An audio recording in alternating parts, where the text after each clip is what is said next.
నా మాట నమ్మద్దండి. ఓకే. నాకు అందరు చేసేవాళ్ళు. ప్రతి మంత్రికి తెలిసే విషయం. ఓకే. సార్ ఇప్పుడు గంటా గారితో మీ రిలేషన్ ఎలా ఉందండి? అంటే మీ పాత మిత్రులే కదా? నాకు అందరితో అంటే ఆయన కూడా ప్రజారాజ్యంలో ఉన్నారు మీకు కదా? అదే చెప్తాను. నాకు అందరితో బాగుంటుంది. ఎవరితో నాకు రిలేషన్ బ్యాడ్ ఉండదు. నా పార్టీ నాది, వాళ్ళ పార్టీ వాళ్ళది. నేను ఎప్పుడు రాజకీయాలు ఎవరితో మాట్లాడడం. మన ఏ పార్టీ ఉంటే ఆ పార్టీ వెళ్తూనే ఉంటాను. ఓకే. రాజకీయాలు డిస్కస్ నాకు అందరు మిత్రులే. మీరు మొన్న యువగలం టైంలో, లోకేష్ గారి యువగలం టైంలో మీరు కూడా వెళ్ళి కలిసినట్టు ఉన్నారు కదండి? అంటే మీ స్టాండ్, మీ పార్టీ స్టాండ్ ప్రకారం అస్సలు ఎవ్వరు కలవలేదు. కలవలేదండి? అస్సలు. అంటే మీ జనసేన నాయకులు కూడా పాల్గొన్నారు కదా? ఫోన్లో కూడా ఎవరితో మాట్లాడలేదు. నేను చెప్పాగా 3 రోజులు డిసైడ్ అయ్యా. ఓకే. Only 3 days. నేను అంటుంది అది కాదు సార్. యువగలంకి ముందే కదా మీరు మారారు పార్టీ?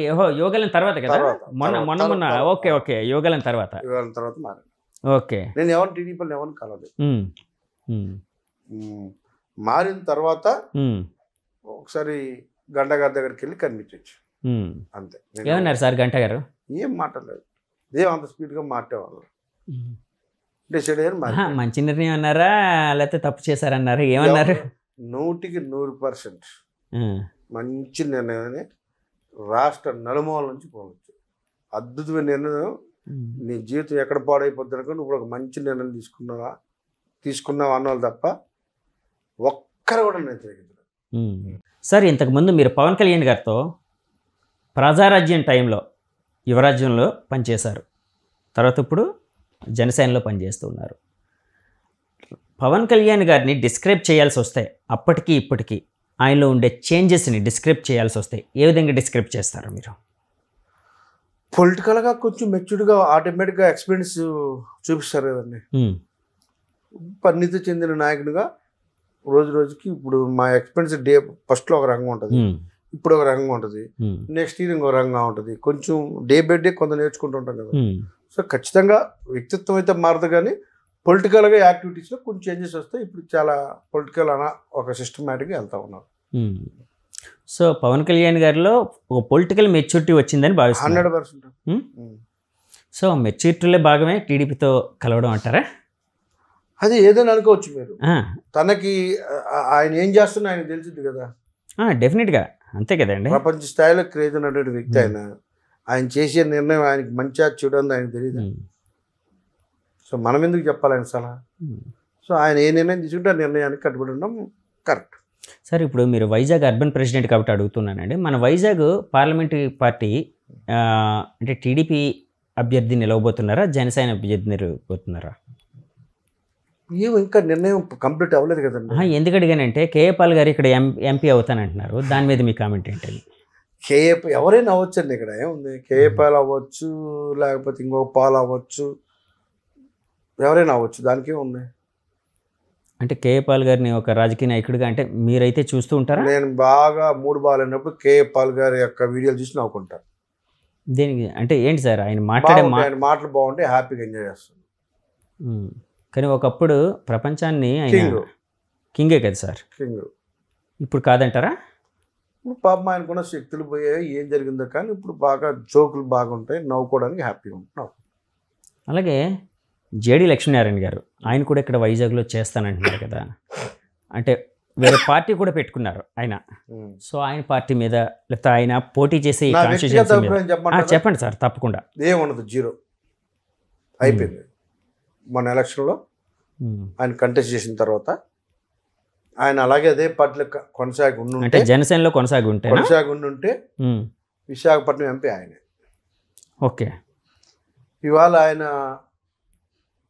పొలిటికల్ అన్మెచ్యూర్డ్ నిర్ణయాల వల్ల పొలిటికల్ జీవితం కెరీర్ క్లోజ్, ఇంకా నో ఛాన్స్. ఓకే. అది తీసి నా పర్సనల్ ఒపీనియన్. ఓకే, మీ పర్సనల్ ఒపీనియన్. ఒకవేళ మారి ఉంటే అటు తెలుగుదేశం పార్టీలకు లేకపోతే ఏ వైసీపీలకు వచ్చి నుండుంటే ఇంకొక రకమైన జీవితం ఉండేది, పొలిటికల్ కెరీర్. అప్పుడు ఆయన ఏంటంటే ఆయన ఏదో అక్కడ తెలిసి ఎక్కడ తిరిగి వచ్చి నేను సొంత జై భారత్ ఏదో పార్టీ పెట్టుకుని అన్నీ అవే కావండి పల్లావు. సో బ్లండర్ మిస్టేక్ ఆయన. సరే ఇప్పుడు బయట వినిపించేది ఎప్పుడు మీ అధినాయకత్వం నుంచి కూడా వినిపించేది ఏంటంటే ఎన్డీఏలో మేము భాగస్వాములం అంటే బీజేపీతో కలిసి ఉన్నారు, కానీ స్టేట్ విషయానికి వచ్చినప్పటికి టీడీపీతో కలిసి ఉన్నాము అంటూ ఉంటారు. అంటే ఇది రాబోయే ఎలక్షన్లో మిమ్మల్ని గజిబిజికి గురి చేసే అవకాశం లేదనుకుంటున్నారా? కలిసే ఉన్నారు కదా, ఎందుకంటే జనాలు ఇప్పుడు మీరు బీజేపీతో ఉన్నారా టీడీపీతో ఉన్నారో రెండుతో కలిసి ఉన్నాం. కానీ పార్టీ ఇప్పుడు బీజేపీ అనేది మీ దాంట్లో కలవలేదు, కూటమిలో కలవలేదు. ఇక్కడ ఎలక్షన్కి కంటెస్ట్ చేసినప్పుడు తెలుస్తుంది, కూటమిలో కలవకపోతే అప్పుడు పక్కన పెడతారు, కలిస్తే కలిసి ఉంటారు. ఓకే, ఒకవేళ బీజేపీ పార్టీ మీ కూటమితో కలవలేదు అనుకోండి, ఇక్కడ కలవకపోతే ఏం లేదు, అయినా కూడా మీరు ఎన్డీఏలో భాగస్వామి అంటారా? వాళ్ళ పనికి వాళ్ళు పని చేస్తారు. ఇప్పుడు ఒక విషయం చెప్పండి, మీరు వైఎస్ఆర్ కాంగ్రెస్ పార్టీ ఎన్డీఏలో భాగస్వామే కాదండి? కాదు.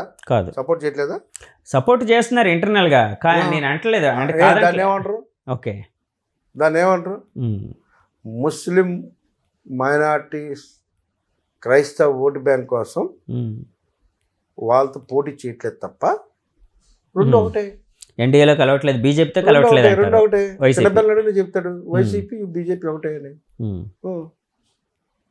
అంటే చిన్నపిల్లడిని అడిగితే చెప్తారని అన్నారు కదండి, కానీ ఒక రాజకీయ నాయకుడిగా మీరు మాట్లాడడం వేరు, చిన్నపిల్లడు మాట్లాడడం వేరు. అందరూ తెలుసు, అదే మీరు చెప్పిన దాని మీద స్టాండ్ అయి ఉన్నారు. ఓటు బ్యాంక్ రాజకీయం అని అందరికీ తెలుసు. వాళ్ళ ఓట్లు చీలుతాయని చెప్పి ఇక్కడ మేము కంటెస్ట్ చేయలేము, మీకు ఏం కావాలంటే అది మేము చేస్తాం, మీరు ఏం చెప్తే అది మేము చేస్తాం అని ఒప్పందం జరిగిందని అందరికీ తెలుసు. ఓకే, అంటే ఇప్పుడు బీజేపీ ఇక్కడ ఈ 2024 ఎలక్షన్లో అసెంబ్లీ ఎలక్షన్స్లో కూడా అలాంటి స్టాండ్ తీసుకుని వైసీపీకి సపోర్ట్ చేసే అవకాశం ఉందని భావిస్తున్నారండి? ఖచ్చితంగా చేస్తారు. వాళ్ళకి సపోర్ట్ చేస్తారా వైసీపీ? బీజేపీ వాళ్ళు వైసీపీ సపోర్ట్ చేస్తారు, వైసీపీ వాళ్ళు బీజేపీ చేస్తారు. వైసీపీ వాళ్ళే బీజేపీకి చేస్తారు, వాళ్ళు వద్దన్నా చేస్తారు. అక్కడ నేను కాదు సార్, నేను పార్లమెంట్లో బిల్లుల విషయంలో ఏ విషయంలో చేస్తారు, కంటెస్ట్ చేయరు వాళ్ళిద్దరు. ఇప్పుడు పార్లమెంట్లో బిల్లుల విషయంలో టీడీపీ కూడా మరి వైసీపీ బీజేపీ ఎన్డీఏకి సపోర్ట్ చేసింది, వాళ్ళకి ఎగనిస్ట్గా ఇప్పుడు వేయలేదు. ఇద్దరు చేస్తున్నారు. అవును, ఎందుకు చేస్తున్నారు ఇద్దరు? ఎందుకు చేస్తున్నారంటారు సార్? మీకు తెలీదా? నాకు తెలియదు సార్, ఎందుకు చేస్తున్నారంటారు సార్? సర్లే, ఇంకా అంత దూరం మనకెందుకు? అలాగే సార్, చెప్పండి సార్. వద్దులే, అంత దూరం మనకెందుకని, ఎందుకు చేస్తున్నా అందరికి తెలుసు. ఓకే,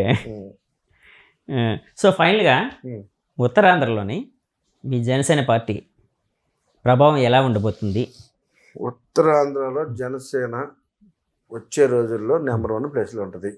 అంటే టీడీపీని డామినేట్ చేసి, అన్ని పార్టీలను డామినేట్ చేసి ఫస్ట్ ప్లేస్లో ఉంటుంది. మీరు రాసి పెట్టుకోండి. అంటే ఒక్క ఉత్తరాంధ్రలోనే ఆంధ్రప్రదేశ్ ఉత్తరాంధ్ర అడిగారా? కాదు, ఈ విషయం ఒక్క ఉత్తరాంధ్రలోనే ఉంటుందా, ఆంధ్రప్రదేశ్ కూడా అవుతుందా? అంతలా కూడా పార్టీ బలోపేతం అవుతుంది, రోజు రోజుకి బలోపేతం అవుతుంది. రోజు రోజుకి అందులో స్ట్రెంగ్త్ నాయకత్వం, పవన్ కళ్యాణ్ మీద నమ్మకంతో వచ్చి జాయిన్ అవుతా ఉన్నారు. ఎంతో మంది చూస్తూ ఉన్నారు. మీరు రోజుకి జాయిన్ జరుగుతూ ఉంది. త్వరలో సంచలనాలు కూడా చూడబోతున్నారు.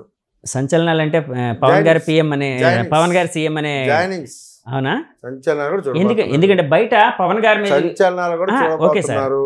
బయట పవన్ గారి మీద సంచలనాలు చూడబోతున్నారు. సంచలనాలు చూసేటప్పుడు పవన్ కళ్యాణ్ మీద ఇంకేముంటది, అభిమానం. అలాగే సార్, సరే మీరు అంటున్న సంచలనాలు సరే అందరికీ తెలియాలని కోరుకుంటాం, కానీ బయట వినిపించేది ఏంటంటే పవన్ కళ్యాణ్ గారు తాను సీఎం అవ్వడం అనే దాన్ని వదిలేసి చంద్రబాబు గారిని సీఎం చేయడానికి ఎక్కువ కష్టపడుతున్నారు. ఎవరు చెప్పారన్నమాట? బయట వినిపిస్తుంది. అందులో నిజం ఉందా లేదా? ఎవరు చెప్పారు? ఎందుకు అలా కాదు సార్, మీరేమనుకుంటున్నారు? గుర్తుపెట్టుకోండి, రాజకీయ పార్టీ మీద సీఎం అవ్వాలని పెడతారా, లేకపోతే ఎవరన్నా ఇప్పుడు మీరు పోటీ చేసేది మీరు గెలవాలని చేస్తారా, లేకపోతే ఏ మనిషి అయినా గెలవాలని చేస్తాడు? ఆ లాజిక్ విషయం మనం మాట్లాడడం అనవసరం కదా. ఓకే, అంటే ఫాల్స్ ప్రాపగండా అంటారు. ఆ లాజిక్ మిస్ అయ్యే వాళ్ళు మాట్లాడితే మనం మాట్లాడడం అనవసరం. ఇప్పుడు నేను కంటెస్ట్ చేసేది అవతలను గెలిపించాలని నేను పోటీ చేసి, నేను అవతలను గెలిపించాలని నేను ఎందుకు పోటీ చేస్తాను? ఓకే, అది అలా సాధ్యం? అది కాదు కదా. ఓకే, సో పొత్తులు ఎన్నో ఇప్పుడు వాళ్ళు ఉన్నది. కాంగ్రెస్ పార్టీ కొంతమంది పొత్తు పెట్టుకుంటుంది, బీజేపీ కొంతమంది పొత్తు పెట్టుకుంటుంది, వైసీపీని బయట నుంచి సపోర్ట్ చేస్తూ అంటారు. రకరకాల విషయాలు ఉంటాయి, రకరకాల ఇష్యూస్ ఉంటాయి. వాటి మీద ఎవరికి తగినట్టుగా వాళ్ళు నిర్ణయాలు తీసుకొని వెళ్తూ ఉంటారు. ఓకే సార్, ఇప్పుడు ఎంవివి సత్యనారాయణ గారు అంటే మీరు ఇప్పటి వరకు అంటే